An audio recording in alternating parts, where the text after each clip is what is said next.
right, let's go. Dorian Perez taking on Nate Burnard in the co-main event, Power Slap number 20. It's been a minute since we've seen you. How have you been keeping, and how excited are you to go up against Nate? Man, I'm pretty damn excited, man. I've been saying it like pretty often. I saw Nate come into the sport and kind of like rocket to the top without like testing his mettle against some of the more like middle of the road guys. And I feel like that has kind of led to some of his more bad performances, like against Ryan or like against Bell. Hmm. But in recent times, you see with Aaron Turner, like he got smacked pretty good, and he got right the fuck up. Like I remember watching that fight and being super hyped about it, like being uh, happy for him. Like damn, like Nate's improving, Nate's coming up, Nate's coming up. So like yeah, he's been ranked number two for a long time, but like he's evolved at that number two rank and like kind of fought to stay in there. So I like that. I like grit and I like that like piss and vinegar um, Hmm. sort of fight. So Yeah. I envision having like a dog fight with him. I want to have those highlights and shit. Like it's knockouts are one thing, but like having a good fucking war back and forth like that fucking Forrest Griffin and fucking Hmm. whatever Josh Koscheck fucking fight. You want to have that knockdown drag out uh, war. Like that's what I go in there for, you know. Sometimes you go in there and the fight's over too fast and you feel like you haven't done anything. Like I want to feel like I earned it. 100%. It's actually crazy that you guys haven't crossed paths up until this point for how long you guys have been in the rankings and been at the top of the rankings, in all honesty. I mean, you're sitting here with a 2-0 record, obviously coming off the back of the loss to Damien DeBell. People view you as, the gatekeeper, the guy you got to beat to get through. I don't know if they And view me as the gatekeeper. I think they view me as a 100%. hometown champ. I think that's what the consensus of the people. That's not my word. That's Yeah. the people's words, you know.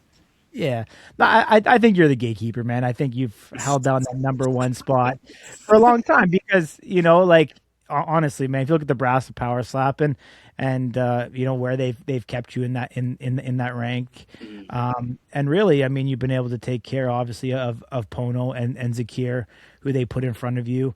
Who we know they had both these athletes, to be completely honest, at one point were very highly regarded and guys that they thought could be that next guy, and you were really like the schoolyard regulator, Yeah, and dude. you put him back in line. I derail trains, bro. I'm the fucking conductor. That's what I do around here. And I don't mind it, bro.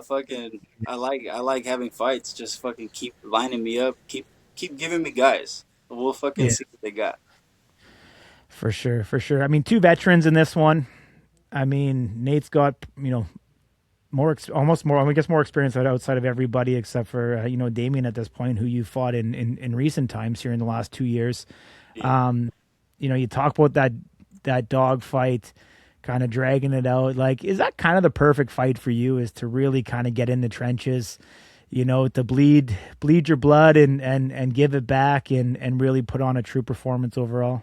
You know, I feel like I get better as time goes on. Like in those 5 round fights, like I get better as time goes on. Even in boxing, like I was able to outlast guys and fucking really hurt them in the third round. So I like that. That's like my technique. I want to fucking like anaconda squeeze you until you're out of breath and then fucking going for the kill. Like that's kind of more like my mentality when it comes to combat. Like I'm not. If you chase knockouts, you might lose the fight overall. But if you just like box correctly and do what you're supposed to do, then you could win the fight. And then you might get a knockout while you're winning the fight. So I want to do Mhm. everything correctly, land my shots correctly, fucking wind up correctly, breathe, clinch, all these different like components.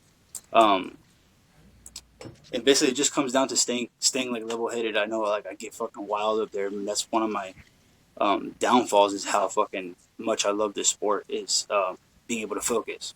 Um, Mhm. so I think I got that kind of fucking dialed in. I got my accuracy going with Zakir, and then now I feel like confident to be throwing 100% and land on the chin at the same time. So For sure. What type or what version of Nate Bernard do you think we're going to get? Nate started out 2-0, victories over Stevie Payne and Dwayne Crespo had a lot of momentum behind them. Obviously, like a lot of people got derailed by the champ Damien DeBell, went on a 3-fight losing streak. The last time we seen him up there, probably one of the best fights of 2025. To be honest with you, him and Aaron going toe to toe, getting dropped in the first round, coming back, the sudden death, everything that took place there. Where do you think he's at now, sitting here, in the spring of 26? Like I said, I feel like we have an evolved version of him because he's gone through that experience. Like he's gone through going through the fire and coming out of it on the other side. So, like, I feel like I'm gonna have a more mature, like as a fighter, Nate Burnard. You know what I mean? He's not as naive in the sport anymore. So that's good because he's gonna really find out now. Like this is different. Now you have somebody else that's just as fucking fired up, or if not more fired up than you. Like, how do you stack up against that? You know what I mean? So yeah, if you want to call me the gatekeeper, shit, I'm the SAT. Like I'm the final test. You know what I mean? For sure. I mean, we're seeing, obviously, man, we're seeing a much more mature version of you. Obviously, I've been here since day one, so I've seen, you go completely off the wire, and now we're seeing, much more respect for Nate. I don't know. I'm a Gemini, so I might pop off on a motherfucker real quick, and it doesn't take but 2 brain cells switch for me to get there. I'm just calm right now because it's late and I'm tired and had a long day, but I'll still fuck a motherfucker up right now.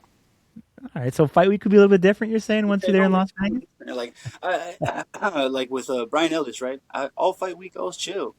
I was having a good time, but I just those fight nerves get up there, and you just get ready to kill a motherfucker. And like as I was walking up at the Durango, I'm passing like this giant like freezer door, and I was sick at the time, by the way. Like so I couldn't get my body temperature up, so to get myself hyped up for this fight, I started like fucking Super Saiyan screaming. I was like, yeah, and I fucking slammed my head against the freezer door, and I left a giant dent in that Durango freezer door. It's probably still there. If you work at the Durango, take a picture of the door, send it to me. Appreciate that. Too funny, man. I'm not sure. Well, I'm not sure anyone who works at the Durango watches this show, dude. We're still in the underground phases of this whole thing. Do they? If I'm on here, they're watching, bro. All right. I love the confidence, man. Love the confidence, dude, for sure. Being able to fight with your brother on the same card. Obviously, you've seen him, compete. I know you were there in the crowd watching Joe. Things didn't go his way that night. Yeah. But getting the opportunity to actually be on the card with him, talk to me about what that's going to be like. Is it more of a distraction or is it more of a humbling feeling?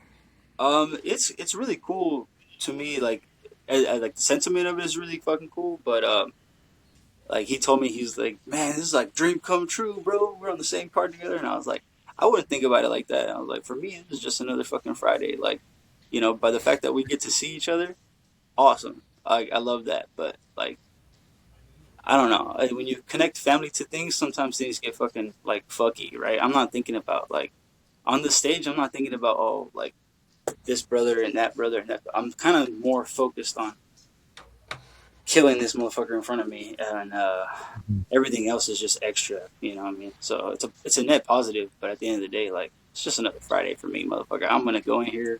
I'm gonna rob the bank. I'm gonna get out of there, and this shit ain't nothing to me, man. So tell me, my man, how many checks you collecting come fight night? How many checks have I collected, like in total? No. How many are you gonna collect?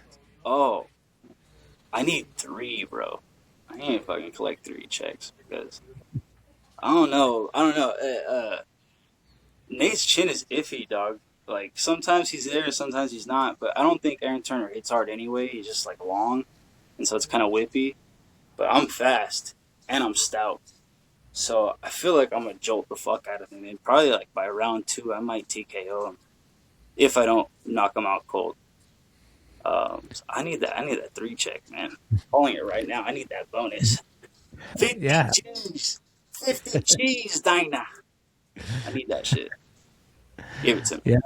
Awesome, man. I mean, bro, if you're gonna pay Paige Van Zandt fucking $100,000 to cheat on stage, you better give me fucking $10K for knocking out Nate. Goddamn it. Awesome, man. I love the confidence, dude. It's gonna be great seeing you up there. You're a showman. I'll say you're a scholar. You've definitely got some skill sets. I'm a warrior in a garden. All right. I love it, man. I love it. You'll have to poetically represent that for us, man. I'll bring you a plant. Awesome. Yeah. Well, I can't bring it back to Canada because there's border laws, but I'm sure somebody in Vegas will love the gift anyway. So I appreciate the offer. All right, man. Hell yeah. Okay. Take care, man. Look forward to seeing you once again, and we'll see you up there doing your thing. Appreciate it, man. Shout out to Canada. Oh, Canada. I don't know the rest of the words, but shout out to y'all. Awesome, man. Thanks, buddy. Love. Merry Christmas.